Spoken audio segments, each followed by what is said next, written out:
Hello and welcome.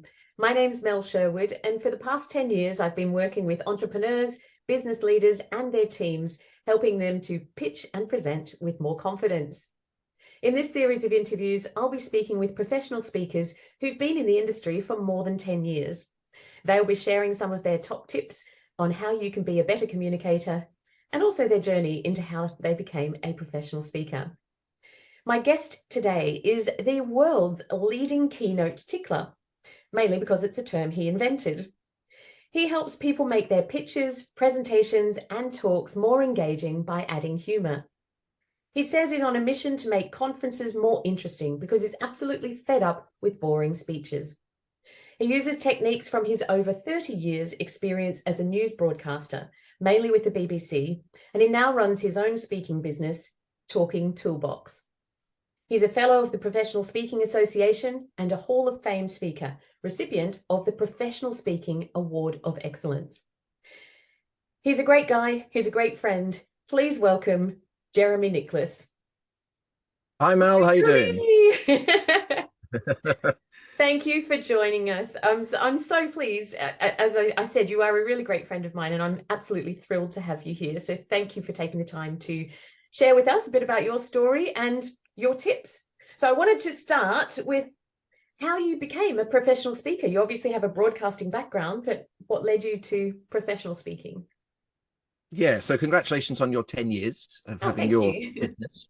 That's a great achievement because lots of businesses don't last that long. So very well done. How did I get into speaking? Because I was the guy off the telly or off the radio to start with, I was often asked to compare MC corporate events. And I was quite happy to do that. And I realized after about a year that a lot of the speakers I was introducing were rubbish and that I was very bored. That I would, introduce someone and they'd come on for a talk for about an hour and I'd sit there and think, oh, this is dreadful.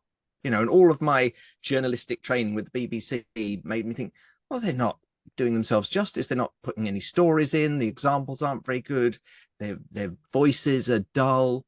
Not everyone. Obviously, there were some brilliant ones. I introduced loads of brilliant speakers, but a lot of particularly in the corporate market, not the professional speakers they'd hired in, but the people that were, the chief execs from an organization, and they just were dull.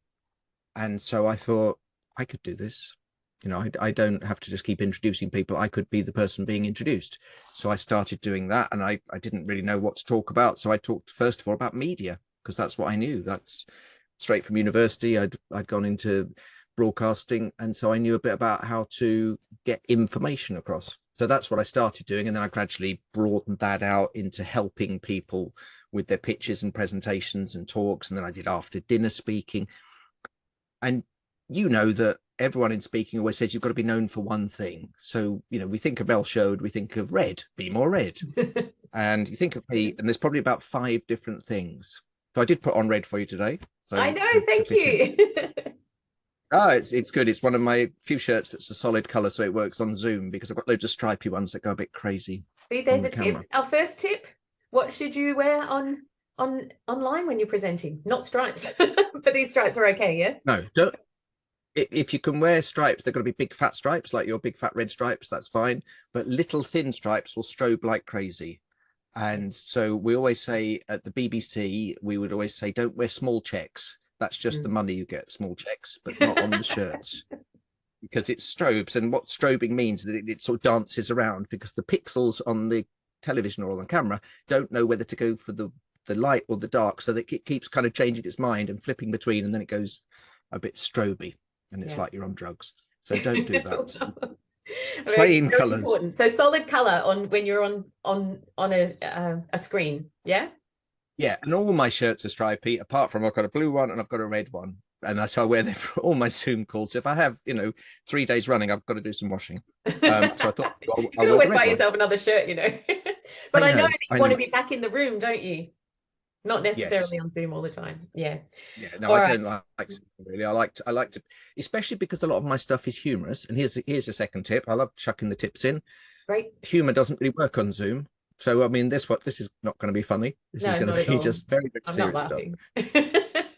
What I found during the pandemic was that people laugh when they're in the room with me, but when they're on a Zoom with me, they don't laugh, because people need to hear other people laughing to have it confirmed to them it's funny what someone said. So there's only 10% of people, I reckon, that are brave enough to laugh on their own. And if you're in an audience, interesting. I'd never really thought of that. Well, if you go to a comedy club, you're going to laugh out loud. Yeah. Because there's other people laughing. But if you're watching a YouTube video at home on your own, do you laugh out loud?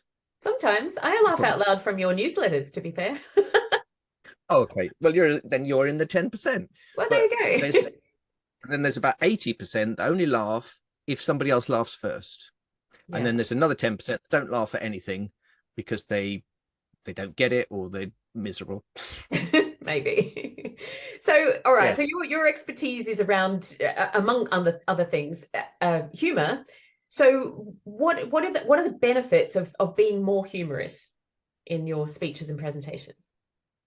So I think the main thing is that people will listen longer. If you come on, and supposing you're giving a pitch to an organization, no one's going to buy your product because you're funny, but they might listen to you talking about your product for longer because you're being funny. And just in that first minute, if you can just say something that it shows a bit of confidence, doesn't it? That you're confident enough to say something a little bit funny. So I always think in the first 3 minutes, I want to say something that's either topical, so it might be something in the news. Now, the trouble is the news often is bad, and so don't touch that. But if it's a lighter story, if it's something. So if I was doing anything just after the coronation of King Charles, I would put in a funny line about the artist formerly known as Prince Charles, and he's now known as King Charles. You've laughed at that. It's not a hilarious joke, but it might be a smiler. And if you put a smiler in and then another smiler, then the third smiler will probably be a laugh. Yeah. So something topical or something local, wherever you are, so that the people think, oh, you've made the effort for them. It's not just the same old stuff you talk about all the time. You've put in a mention of whatever statue they have in their town square or whatever their firm's famous for. And then the last thing is just mention something that's in the room that you can see, or that a previous speaker has said. So I call it TLC, topical, local, and callback. A callback meaning something that's already happened. So something a previous speaker said, something the MC said, something you noticed when you were checking in. I remember once doing an event, and Muller, the yogurt people, were giving away free yogurts to everyone when they checked in. And so my opening line was, those yogurts were lovely. I've had 4 of them. I'm absolutely mullered. And it's just... Now, in some parts of the word, mullered means drunk. In other parts of the word, if I was doing that in Germany, they might think, well, Muller is a very common surname. Why does that mean drunk? I don't. So you've got to make sure it makes sense. Yeah. But to everyone in that room, that would be a funny line, because they were all thinking, oh, yeah, I had quite a few of those fruit corner yogurts. Yeah. So that's a brilliant tip. So topical, local, or callback. So yeah, TLC. And I call it TLC. Give the audience a bit of TLC. Love it. And so you obviously some of those things that you would incorporate are potentially funny, and if you did it would be very funny. But what happens if you're not funny? Apart from obviously hiring you to help, what are some of the ways that people can actually use humor if they don't consider themselves funny? Yeah, well, the main one is to hire me to help. But if they're not funny, if you're not funny, my advice is don't try and be funny. Okay. Where a lot of speakers go wrong is they'll come on and they'll say da da da da da, and they'll kind of do jazz hands like that. And I always say, don't do that, because I'm not going to laugh if you do that. Yeah. So the best thing to do is tell funny, but don't try and be funny. So keep your status high, so they're laughing with you, not at you. Yeah. So be a wit, don't be a clown. Keep your status high. But if you just tell funny and just do it in a fairly normal way, if they don't get it, they probably won't even know you were trying to be funny. So there's no pressure.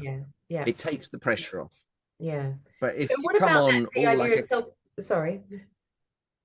No, I was gonna. If you sort of come on, I'm doing kind of a cheeky Cockney chappy type thing.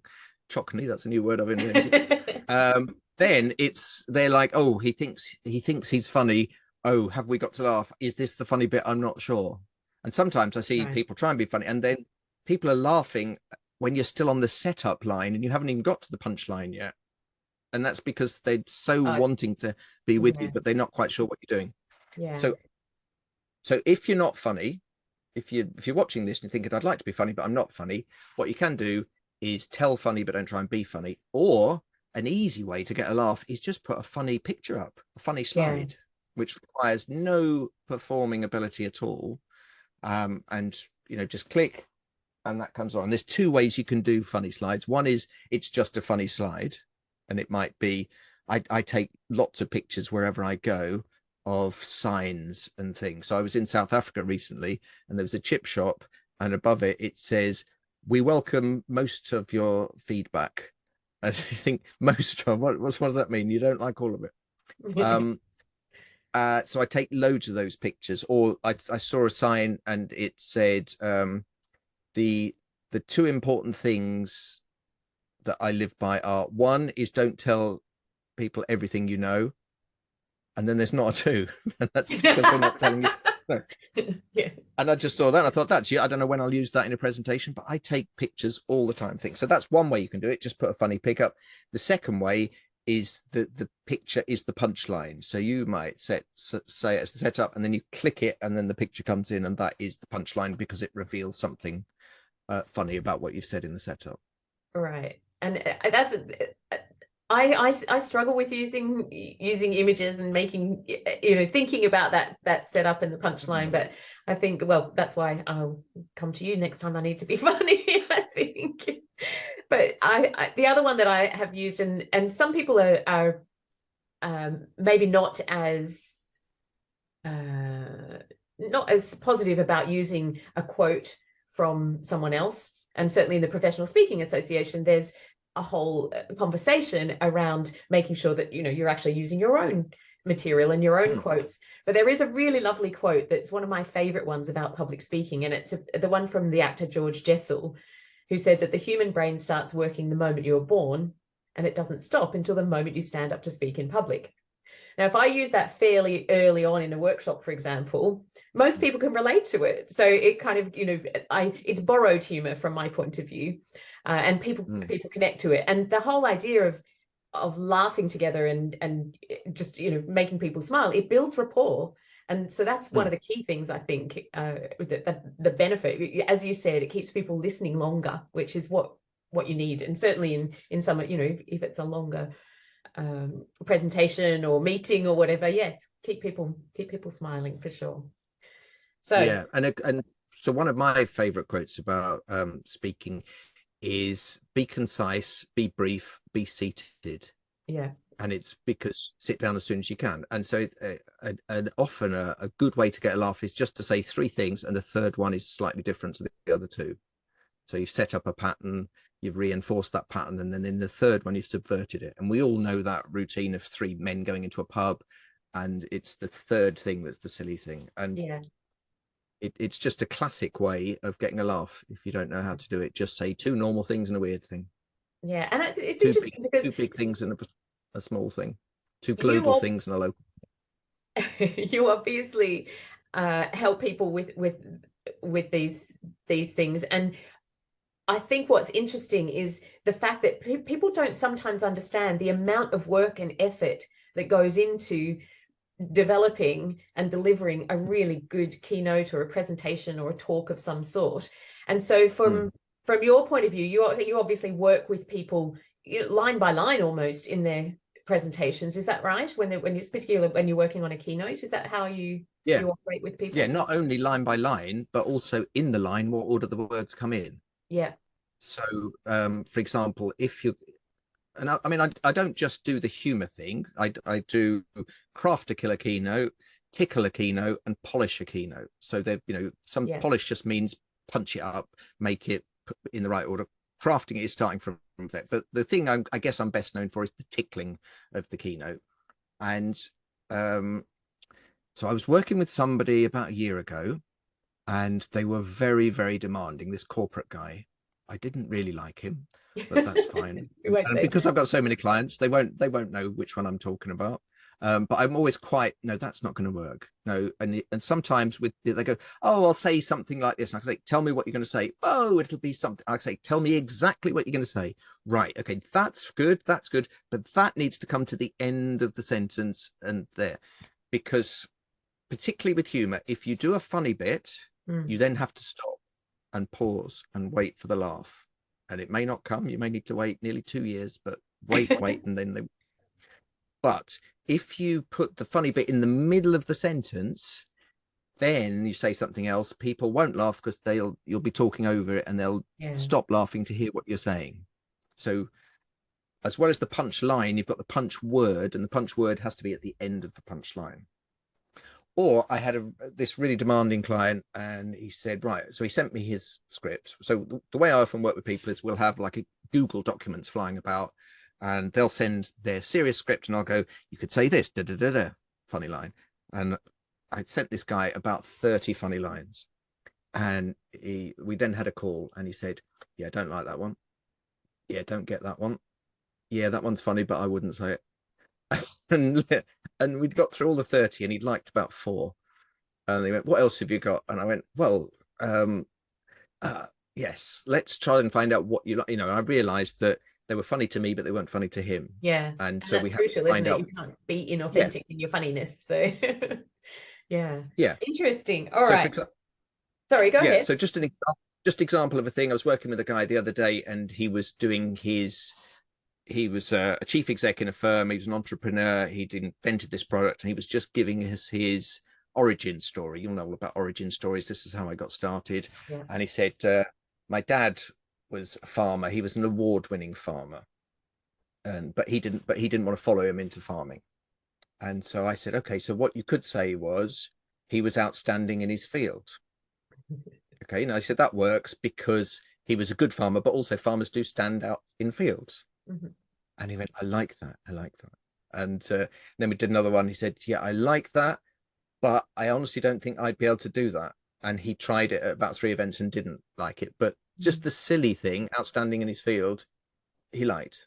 Yeah. And so you find what works. But some people just like silly, some people like clever, and some people, just you've got to find where they are in between. Yeah. Silly, clever, and all the bits in between. And I often think that the surreal, weird stuff is the stuff that makes me laugh. Anything unexpected makes me laugh, but you just got to pitch it to make it fit to whatever the client wants, really. Yeah, absolutely. And I think, going back to that, being authentic, we can't be something that we're not, and we can't genuinely share lines that are just not fitting with us. So it's so important to really, and this is how I work with people as well, finding their true style. And I've had people come to me and say, I want to speak like you. Well, no, you can't, because I am me and and you are you. And you can borrow things, or you can try things on, or you can try things out to see if it's a good fit for you. But and I do it myself. I look at other speakers and I learn from them, but I don't, it's not everyone's style or approach is right for me. So actually, speaking of learning from speakers, you would have seen a lot of presenters. Obviously, you've seen lots of boring speeches. What have you learned from some of the best presenters that you've seen? I think the best speakers are the ones that tell me really early on why I should listen. So if someone doesn't tell me in the first few minutes what benefit I'm going to get, what problem they're going to solve for me, then I'm thinking, shall I bother to listen to this? Or because I've got my phone here and I've got some things on eBay that I've been putting on, and so you've just got to grab. So I think supposing you're doing a 40-minute talk, the first 3 minutes you've got to spend a lot of time on. That has to be the bit that you put all your effort into, and then the last 3 minutes have to be really good, and then you can put all the rubbish in the middle. That's what I do. Middle of my talks, rubbish. But if you start off a bit weak, and then it's only about 20 minutes in when you set out the benefits, they're probably not listening by then. If there's a room of say 400 people, you might have 20 still with you. But if you say at the start, hi, I'm Jeremy Nicholas. Today I'm going to share with you how to do this. I'm going to do this. And I've got a really interesting little tip that you might find really useful on this. Do you have that problem? Yeah, that's coming up later. Then they think, I've given them 3 things. Some of them, the first one, oh, that sounds good. Some of them, the second one, but a lot of them will be, I wonder what that weird little tip is going to give me. I better just, I'm a bit bored by the first 2. I've heard all of that before, I think. Loads of people talk about that, but I wonder what that is. And just by doing that kind of headlining approach, and that's my BBC News background. If you think of a news bulletin, it starts off with coming up tonight. This, and it might be something about Ukraine. It might be something about the economy. It might be a sports story, and it might be, and the weather at the weekend is going to hit 40 degrees in the UK for the first time. You think, crikey, I better find out whether or not I'll need a jumper at the weekend, so headlining is so important. So if I only had 2 tips, if I only had someone with me for 2 minutes, and I could only give them 2 tips, one would be start with something that grabs them so that they listen. And the second thing is finish big.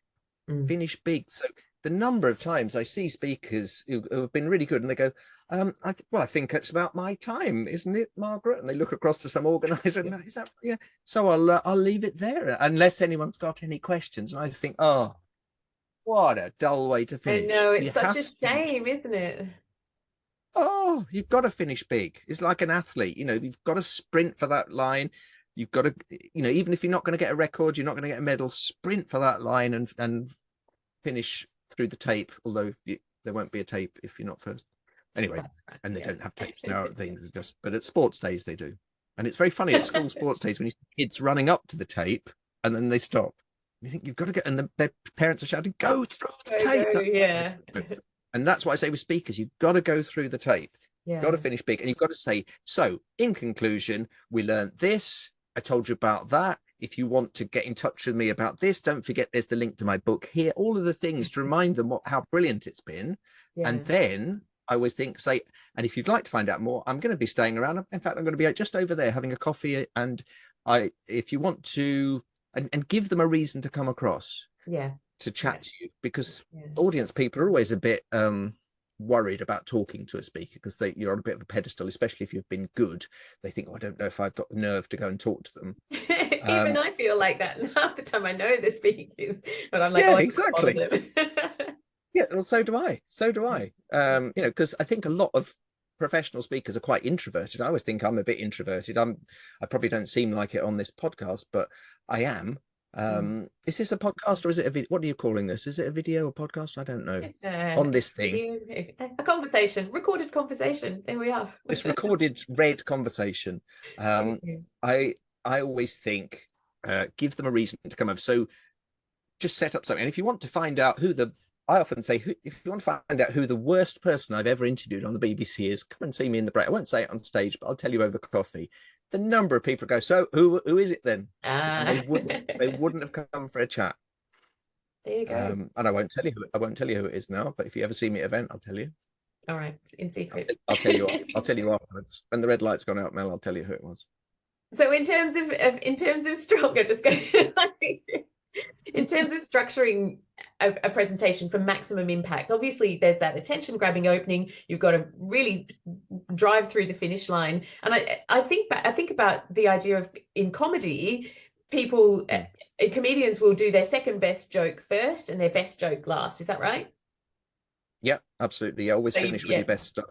Yeah. I think speaking is slightly different. You start with your best stuff and your second best is finished because it's more of a summary. That's useful to know. And what happens in the middle? Do you have an idea about, how to structure it for that maximum impact? Have you got a structure that you use, or does it depend on the type of speech or presentation? How do you generally approach it? Yeah, I mean, I've got about 7 different structures that when I'm working with the client, I'll say, shall we try this? And it might be past, present, future. So past, this is how we used to do things, this is how we do it now, and this is what we're going to do going forward. So past, present, future works for a lot of people. Or it might be problem, cause, solution. So you spend the first bit of your talk setting out a problem, then the middle bit showing your expertise, this is what causes it, and then the end better have some kind of solution in to solve it for it. Otherwise, I'm thinking, I don't know why you've told me about the problem and cause. If you go, what are you going to do about it? I've no idea. So you've got to have a solution. Yeah. So that might be one. But I think the most important thing is you've got your big start, you've got your big finish, and then it can't just sag in the middle. So think of things that you can put in. So halfway through, maybe do an audience interaction or an opinion poll or show a video or something. And the more little things you can plan. So say in a 40-minute talk, I would try and have 4 sort of stunts, I call them. So big start, big finish, and then 4 stunts in the middle. And it might be a prop. It might be a video. It might be an audience interaction. It might be a question. It might be a turn to your neighbor, something like that. But if it's just a bloke or a woman or someone just standing there for 40 minutes just talking, that's boring. In 2023, that's boring. If you think of TikTok and YouTube videos and how tightly edited TV programs are, there's stuff going on all the time. And the days of a person standing talking for 40 minutes are gone. So you've got to use these little things. And the thing is, if you're speaking at a conference, probably none of the other speakers will do that. So if you just put in a prop, a video, a competition, a giveaway, give them something. Oh, I've just written a book about how to be more read. Would you like one? Who wants one? Yeah, you are. And instantly everyone suddenly, oh, hang on, it looks like and you can give away rubbish. You can give away, because people are so, they're giving. Not that I would. No, but it could be like a Mars bar. Right. So we can talk about energy. Mars bars, they're good, aren't they, for energy? Who would like one? Instantly, yes, because suddenly we're not sitting back in our chairs, we're leaning forward and we're participants. So anything makes them a participant, not just a spectator, is good. Yeah, that engagement is absolutely crucial, isn't it? And you're right, nobody wants to sit around listening to someone just talk. So it's about adding in all of those little techniques along the way. That's really, really valuable tips there in terms of engaging and keeping people engaged. One of the things I wanted to ask you about is technology, and you will have seen technology used more and more in presentations and events probably as well. So how do you use technology effectively in your presentations or your emceeing, and where do you think it's going? How can we embrace this? Right. So I'm very cautious about technology, because the more there is, the more things that can go wrong. I agree. And I'm a bit of a control freak. I like everything in my own destiny. So I'm just looking around to see if my clicker is here. I can't see it. It's probably in a bag somewhere. But have your own clicker would be my main thing. I hate it when you get to an event and there's one sort of clicker that's like a big yellow square one. Do you know one? It's got a green and a red I've had to use them before, yeah. I hate that because I've got really small hands and I find it really hard to move between the two things. But whereas my clicker, this is not my clicker, this is a power bank, but it's about that size. And you can, you get to know where your buttons are without looking down at it to click, and you can confidently do that. But I see some people on stage with ones they're not used before, and they're kind of like this. They do it with 2 hands. Like my dad uses to change channels on TV, holds it with one and presses with the other. You need to be able to have confidence and do it like that. So have your own clicker. I use music quite a lot, so walk on music, just to set a bit of a scene. I did, and often I'll do it for humorous effect. So I did one for a pharmaceutical company, big German pharmaceutical company. I did an event in Oxford, and I had my walk on music as The Drugs Don't Work. And then I did one in a prison. It's a prison that's now a hotel. And what do you think? Which Queen song do you think was my walk-on music? Oh, I can't. I can hear it. I can't in my head, but I can't. I want to break free. That's it. I want to break free. Yeah, so just little things like that I think work really well. Pictures I use a lot in my slide decks. The best, whenever I give presentation workshops, no matter how advanced they are and what, and I try really hard to make it brilliant for them. The one tip that everyone writes down and goes, oh, I didn't know that, is that if you're in a PowerPoint or a keynote presentation and you press the B button on your keyboard, it blacks out the screen. And people go, what? I know, I have the same thing. You share that tip and people are like, wow. And then if you press the white one, the W one, you get a white screen. It's like, ooh. Yeah. And then someone always says, why would you want a white screen? And because over the years, I'm used to them saying, why would you want a screen? I would say, well, if you're going to do some shadow puppetry, and do that. But yeah, but it's a great tip. But to be honest, I never use it because I've always got a clicker. Yeah. And my clicker has a blackout button on it as well. Yeah. Yeah. The other thing I tend to advise people, if they want to have a blank screen for a period of time, then actually put a blank slide in to the deck. And then the attention's immediately back on you when there's not an image for them to be looking at, or God forbid, lots and lots of writing on a slide. I know you. Yeah, so a blank screen for me is the equivalent of one of my 4 stunts that I talk about. Yeah, okay. Because the number of people that just stare at a screen, they don't, once they've seen what you're like, they don't look at you anymore. They just look at what's up there. Yeah. And maybe what you're talking about is, not really to do with what's up there now. Yeah. So click that, and then they have to come back to you. Yeah. So it's almost like the lack of technology gets, but people always talk about technology and how we can use it, and I like using it for opinion polls and things, where you can get people to text in on a number and it comes up on a word cloud, and all of that's great. Yeah. But sometimes the simplest thing is like switching that off, then they have to look at you. Yep. And it just gets them focused on what you're saying. So if I do a story, I don't want them looking at my screen. I want them looking at me. Of course, yeah. Yeah. And I think of the stage as like a 3-ring circus. So the middle bit is where I'm doing my important bits. Hi, I'm Jeremy Nicholas. Today I'm going to share with you this, this, and this, and I'll do my opening bit there and my closing bit there. If I tell a story, I go over there because that's the past. Because if you think of a timeline, it always goes that way, like a cartoon in a paper. So I go over there to tell a story. And if I talk about an action you need to do, that'll be the future. So I'll go over there. Now, most people in the audience won't realize I'm doing that and that I'm using the stage as 3 separate things. But maybe subconsciously, that little bit of choreography is a little bit powerful. I agree. I don't know. I think it is powerful. Yeah. Yeah, but definitely you want to be in the middle when you're doing your big bits. You don't want to be stuck over to one side so the people there can't see you. Yeah. But yeah, I love doing my stories over there, and then in a story, put some voices in, become the characters. Don't just say, and then she said, and then I said, do the voice. Yeah. And that's another great tip actually on how to bring it to life and make it really engaging and relatable when you act. And you love the voices. I know you I know you've got all sorts of different accents that you use to really bring things to life. So but if you're like me and you're not so great at accents, you might not want to try that. Well, yeah, definitely the sharing the voices, it really helps tell a story and bring a story to life, doesn't it? Yeah, so I mean, I love putting an accent in, and I know that some of my accents are very, very spot on good. Hull, absolutely nailed on. South African, nailed on. Australian, rubbish. Oh, you've got a cat by you. Yeah. So, like most Brits, I can do a fairly generic Australian, but it'll just be like this. How you doing, Mel? Lovely to see you there with your cat behind you and your lovely red stripy top. You're thinking he's flipping from Melbourne to Adelaide to Brisbane to Sydney. I can't even do all those differences. No. But I remember doing a show at the Edinburgh Fringe, and I talk about when I was a commentator at the Paralympics London 2012, and Katrina Webb was my expert, and she's from Adelaide.